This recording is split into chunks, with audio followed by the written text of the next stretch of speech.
اشک ندامت by Zain ناسکی episode number 1۔ یہ کہانی ہے راہ ہدایت کی، مشعل راہ کی، راہ حق کی۔ تو آئیے اس سفر کو شروع کرتے ہیں، اور مجھے امید ہے کہ آپ اس سفر میں میرا بھرپور ساتھ دیں گے۔ اس ناول کے اختتام تک مجھے امید ہے ہمیں بہت کچھ سیکھنے کو ملے گا۔ ہو سکتا ہے اس ناول میں آپ کو بہت ساری ایسی چیزیں ملیں جو آپ کو ایرریلیونٹ لگیں، یا جن میں ایگزیجریشن ہو یا کچھ ایسا ہو، لیکن اچھی بات تو یہ ہے نا کہ اچھائی اور برائی ہر جگہ موجود ہوتی ہے۔ ہمیں اس میں سے اچھی چیز کو اپنا لینا چاہیے اور بری چیز کو چھوڑ دینا چاہیے۔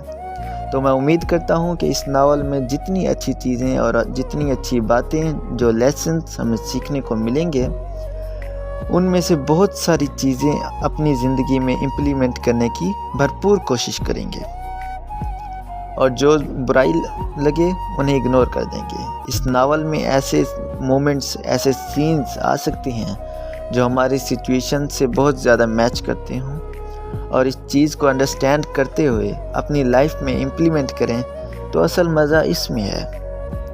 سٹوری صرف ایک کہانی کی طرح اس چیز کو ہم نے نہیں لینا۔ تو مجھے امید ہے کہ اس سفر میں آپ میرا بھرپور ساتھ دیں گے۔ تو آئیے بڑھتے ہیں ناول کی طرف۔ اگر آپ کو میری ویڈیو پسند آئے تو ضرور لائک اور کمنٹ کیجیے گا۔ یہ سردیوں کی ٹھٹھرتی ہوئی رات تھی جب ہسپتال میں ایک مکمل خاموشی تھی کہ ریسکیو 1122 کے ہوٹر کی ابھرتی ہوئی آواز ہسپتال کی طرف تیزی سے بڑھ رہی تھی۔ کچھ ہی لمحوں میں ریسکیو اہلکار ایک حاملہ خاتون کو اسٹریچر پر لیے ہوئے ہسپتال کے ایمرجنسی وارڈ میں داخل ہوتے ہیں۔ خاتون کی حالت انتہائی غیر تھی۔ ڈیوٹی پر مامور میڈیکل ہیلپر نے فوراً ڈاکٹر عدنان کو کال کی اور معاملے کی نوعیت بتائی۔ ڈاکٹر عدنان ایک ادھیڑ عمر شخص تھا جو اس رات ڈیوٹی پر مامور تھا، لیکن کسی کام کے سلسلے میں گھر گیا ہوا تھا۔ ڈاکٹر عدنان نے آپریشن اسسٹنٹ کو اس خاتون کے آپریشن کے انتظامات کرنے کی ہدایت کی۔ ابھی بامشکل ہی 30 منٹ گزرے ہوں گے کہ ڈاکٹر عدنان بھی وہاں پر پہنچ گئے تو فوراً آپریشن شروع کر دیا گیا۔ 2 گھنٹے بعد خاتون کی موت واقع ہو گئی، لیکن ڈاکٹرز نے بچے کی جان کو بچا لیا۔ چونکہ بچے کی پیدائش قبل از وقت ہوئی تو اسے انکیوبیٹر میں رکھا گیا، اور خاتون کی فیملی کے بارے میں تفتیش کی گئی، لیکن اس کے گھر کا کچھ پتہ نہ چل سکا۔ ڈاکٹر عدنان اس کیس کو لے کر انتہائی افسردہ اور خود سے شرمندہ تھے۔ وہ سمجھنے لگے کہ اس خاتون کی موت کا ذمہ دار وہ خود ہے، کیونکہ جب خاتون کو ہسپتال میں لایا گیا، اگر وہ ڈیوٹی پر موجود ہوتے تو شاید خاتون کی جان بچ جاتی۔ گھر واپس آ کر ڈاکٹر عدنان نے اپنی بیوی کو سب کچھ تفصیل سے بتایا، تو ان کی بیوی، جو کہ خود ایک ڈاکٹر اور عالمہ تھیں، لیکن ان دونوں کی کوئی اولاد نہیں تھی، انہوں نے مشورہ دیا کیوں نہ اس بچے کو ہم ایڈاپٹ کر لیں۔ اس سے ایک یتیم بچے کو سہارا مل جائے گا اور ہمیں اولاد بھی، اور اس سے شاید آپ کے دل کا بوجھ بھی ہلکا ہو جائے۔ ڈاکٹر عدنان نے کچھ دیر خاموشی کے بعد ہلکا سا سر ہلایا، جس سے معلوم ہوتا تھا کہ وہ اپنی بیگم کی بات سے متفق ہیں۔ 2 ماہ بعد ڈاکٹر عدنان اس بچے کو گھر لائے تو ڈاکٹر صاحب کی بیگم ڈاکٹر سلمہ کی خوشی کی انتہا نہ رہی۔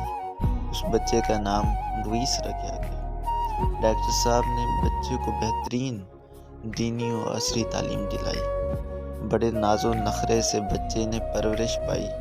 پیار، محبت، رواداری کے ساتھ چھوٹی عمر کے بچوں میں کھیلتا تھا۔ کھیلنے کے باوجود پڑھائی پر کبھی کمپرومائز نہ کیا۔ ڈاکٹر سلمہ بذات خود ایک ڈاکٹر اور عالمہ تھی، اس لیے انہوں نے مغیث کی انتہائی اعلیٰ تربیت کی۔ بچپن سے ہی مذہبی انداز میں تربیت کی۔ چاہے وہ متمول خاندان تھا، لیکن دین کو ہمیشہ پہلے ترجیح دی۔ نصابی و غیر نصابی سرگرمیوں میں اسکول میں اول پیش آنے لگا۔ کانفیڈنس ایسا کہ سامنے والے حریف کو ہلنے کا موقع تک نہ دیتا تھا، وہ تقریری مقابلہ ہو، تحریری مقابلہ ہو یا کوئز کا مقابلہ۔ مغیث انتہائی اعلیٰ ذہانت کا حامل لڑکا تھا، کئی بار ایسے طریقوں سے سوال حل کرتا کہ اسٹوڈنٹس کئی بار اساتذہ ہی دنگ رہ جاتے۔ مسٹر عاصم جو کہ مغیث کی کلاس کو میتھ پڑھاتے تھے، ایک بار میتھ پڑھا رہے تھے، انہوں نے ایک سوال سمجھانے میں تھوڑی گڑبڑ کر دی۔ مغیث اپنی سیٹ سے کھڑا ہو گیا اور کہنے لگا، آپ کے درمیان ٹوکنے کے لیے معذرت سر، لیکن میں سمجھتا ہوں کہ آپ نے سوال صحیح طریقے سے حل کرنے میں تھوڑی سی غلطی کر لی ہے۔ عاصم صاحب طیش میں آ گئے اور بغیر کوئی بات سنے کہا، mister Mughees get out from my class now. Mughees بغیر کچھ کہے وہاں سے چلا گیا۔ چند دنوں بعد بورڈ آف گورنر سے ایک ٹیم کلاس کے وزٹ کے لیے آئی۔ وہاں پر عاصم صاحب اپنی کلاس کو میتھ پڑھا رہے تھے۔ انہوں نے کلاس کا ٹیسٹ لیا۔ اتفاقاً انہوں نے اسی سوال کا ٹیسٹ لیا جس کی وجہ سے مغیث کو کلاس سے باہر نکال دیا گیا تھا۔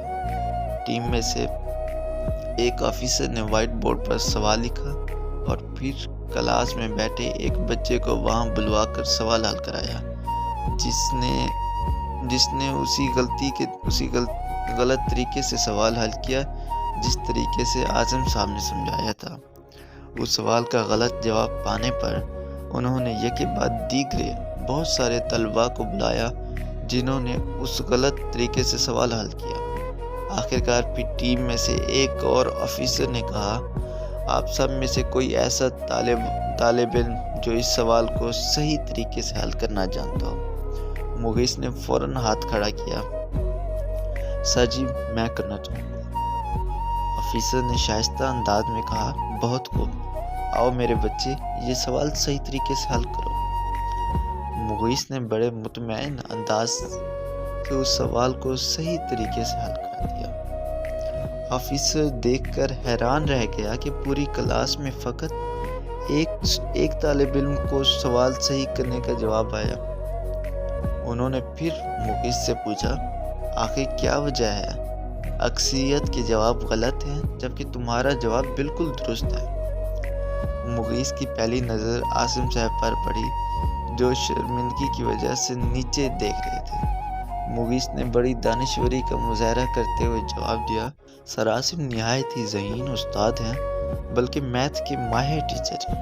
انہوں نے ہمیں اچھے طریقے سے سوال سمجھائے تھے، شاید ان طلباء نے دوران لیکچر توجہ نہ دی ہوگی۔ اگر پوری کلاس میں ایک طالب علم کو سوال کا درست جواب آتا ہے تب قصور بچوں کا ہے، ٹیچر کا نہیں۔ آفیسر نے سراہتے ہوئے مغیث کے بالوں میں ہاتھ پھیرا اور بیٹھنے کو کہا۔ جب چیکنگ ٹیم چلی گئی تب ان کے پیچھے عاصم صاحب بھی چلے گئے۔ دوران تفریح عاصم صاحب نے مغیث کو بلایا اور کہا، مغیث تم سٹاف روم میں آ جاؤ، ابھی تم سے ایک ضروری بات کرنی ہے۔ مغیث ان کے پیچھے چل دیا۔ عاصم صاحب ابھی جا کر بیٹھے ہی تھے کہ مغیث وہاں پر پہنچ گیا۔ سٹاف روم میں اس وقت کوئی بھی ٹیچر موجود نہ تھا۔ مغیث نے عاجزی کے ساتھ کلاس روم میں داخل ہونے کی اجازت طلب کی۔ سر عاصم نے مسکراتے ہوئے کہا، آؤ مسٹر مغیث یہاں بیٹھو۔ مغیث ان کے ساتھ پڑی کرسی پر بیٹھ گیا۔ عاصم صاحب نے آغاز گفتگو کرتے ہوئے کہا، مغیث سوری، اس دن میرے پڑھانے کا طریقہ اس دن غلط تھا۔ تم نے مجھے ٹوکنے کی کوشش کی لیکن میں انا میں آ گیا تھا، اس لیے تمہیں ڈانٹ دیا۔ اچھا ویسے تمہیں یہ طریقہ پہلے سے کیسے آتا ہے؟ مغیث نے جواب دیا، سر مجھے شرمندہ نہ کریں، آپ کا ایک رینک ہے، کوئی بات نہیں۔ باقی رہی بات سوال کی تو وہ 1 سال پہلے ایک دوست کے رجسٹر پر حل شدہ دیکھا تھا۔ ٹیچر نے سوال کیا، کیا واقعی تم نے 1 سال پہلے اپنے دوست کے رجسٹر سے حل شدہ سوال دیکھا تھا؟ مغیث نے جواب دیا، جی سر۔